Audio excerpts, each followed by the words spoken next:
रोजगार की ये बात जरूर करेंगे लेकिन रोजगार नहीं देंगे। बेटी पढ़ाओ बेटी बचाओ का ये नारा देने वाले बेटी को पढ़ाने से दूर कर रहे हैं क्योंकि एजुकेशन के ऊपर टैक्स लगा दिया। अगर इस चीज की मैं बात करूं कि बेटी को बचाओ तो बेटी को किससे बचाएं, यानी बीजेपी से बचाओ क्योंकि सारे रेपिस्ट तो इसी में भरे हुए हैं।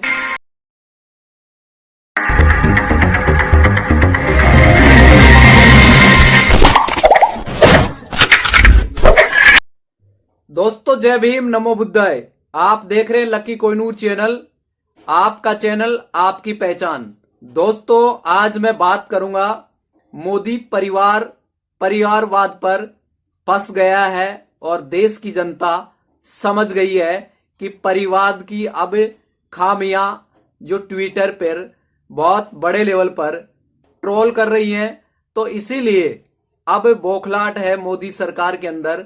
तो इस चीज को आज यहां पर इस वीडियो में जानेंगे कि मोदी का परिवारवाद खतरे में क्यों आ चुका है। और आज मैं आपको इसमें यह बताना चाहूंगा इस वीडियो में, अभी हाल ही में तेलंगाना में जो एक रैली को संबोधित कर रहे मोदी ने खुद कहा कि देश मेरा परिवार है और आप ही मेरा परिवार है। इसका मतलब जो कि खुद शादीशुदा होने के बाद में अपनी पत्नी को छोड़ दिया तो वह परिवारवाद की संज्ञा किस तरीके से दे सकता है। योगी और मोदी का कोई परिवार नहीं है और फिर वो परिवारवाद की बात कर रहे हैं, इसीलिए ये बात ट्विटर पर बहुत बड़े लेवल पर छाई हुई है। कैसे? क्योंकि जो लोग बीजेपी से जो बिलोंग करते हैं या बीजेपी ज्वाइन कर रखे हैं, उन्होंने भी ट्विटर पे बोल रहे हैं कि मैं मोदी परिवारवाद, तो मोदी परिवार से अपने आप को ताल्लुक बता रहे हैं। तो देश तो यही बात विपक्ष को परिवारवाद को लेकर मौका मिल गया और ये मौका अब मोदी के लिए बहुत बड़ा खतरा बन चुका है।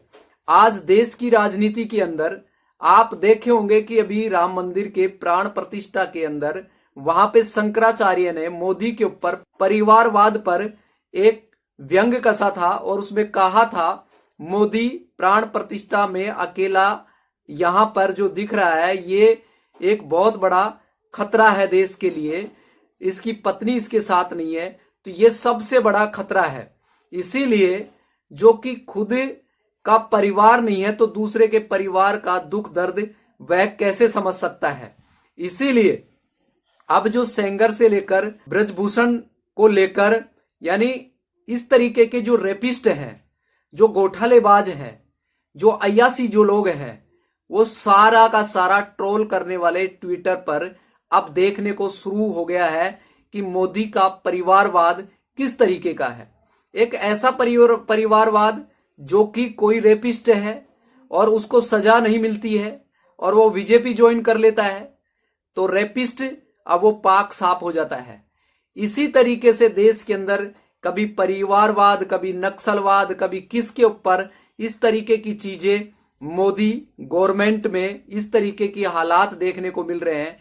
जाति के नाम पर किसी को मारा जाता है, किसी को खत्म कर दिया जाता है, पानी पिलाने के नाम पर खत्म कर दिया जाता है, मटके को छूने पर खत्म कर दिया जाता है। तो इस तरीके के जो हालात राजनीति में आप देख रहे हो, ये कितना खतरनाक साबित हो रहा है, ताकि देश के अंदर मानवता कम और जाति को बढ़ावा ज्यादा दिया जा रहा है।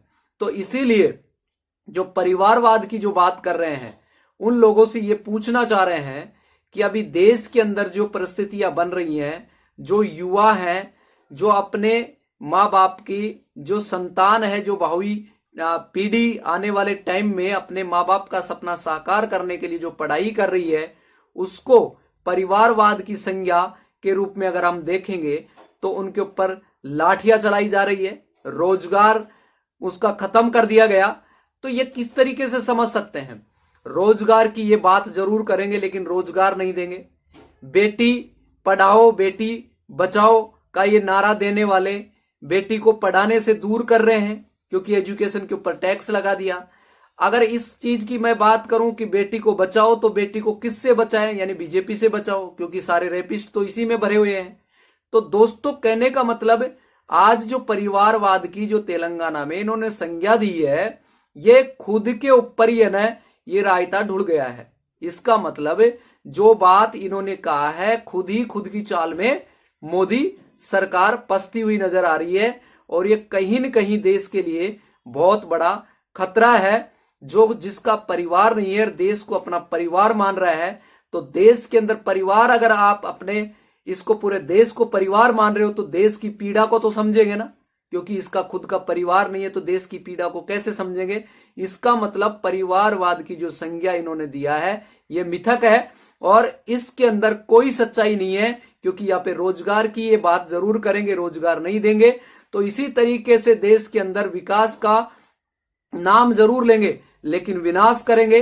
तो इस तरीके की सारी चीजें आप देखने को जनता को समझ में आ रहा है कि मोदी जो जिस तरीके की बातें कर रहा है, लेकिन उसके ऊपर वो खरा नहीं उतर पा रहे हैं, क्योंकि ये जुमलेबाज है, नौटंकीबाज है और खुद की बात में ही खुद पछता हुआ नजर आ रहा है। तो इसीलिए आज मोदी सरकार के अंदर बौखलाहट है, डर है और जनता का ये डर इतना भयंकर है कि इस डर के कारण से कोई ऐसा घिनौना काम ये मोदी गवर्नमेंट ना कर बैठे ताकि जनता के लिए सबसे बड़ा खतरा हो जाए। क्योंकि देश तो खतरे में है ही, क्योंकि इनका तो परिवार है नहीं, ये तो झोला उठाकर आए थे, झोला उठाकर चले जाएंगे। लेकिन जैसे नीरव मोदी चले गए, विजय माल्या चले गए, ऐसे और भी काफी जो इनके लोग हैं जो भारत को छोड़ छोड़ कर निकल जाएंगे, ये भी निकल जाएंगे इसको भारत को बेचकर। तो इसी तरीके से भारत के अंदर इनका कोई परिवार नहीं है, ना ये परिवारवाद की जो संज्ञा दे रहे हैं ये इसके ऊपर सही नहीं बैठ रही है। तो इसीलिए कहीं न कहीं इनका जो 400 पार का जो सपना है वो चकनाचूर होते हुए नजर आ रहा है। डर है और भयभीत है। इसी तरीके से 40 सीट भी इनकी नहीं आएगी।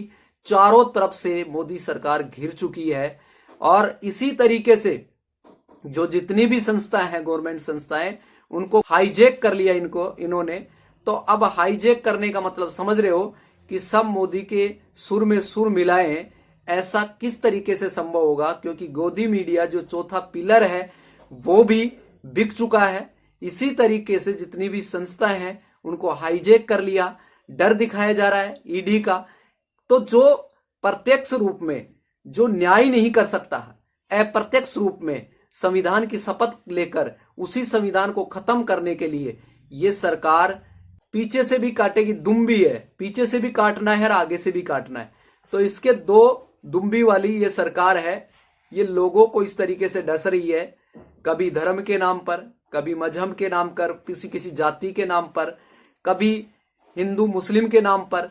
तो इसी तरीके से देश के अंदर इतना खतरनाक ये वायरस है। मोदी सरकार अगर इसको अब देश में से नहीं हटाएंगे तो देश की जनता को बहुत बड़ा नुकसान उठाना पड़ेगा।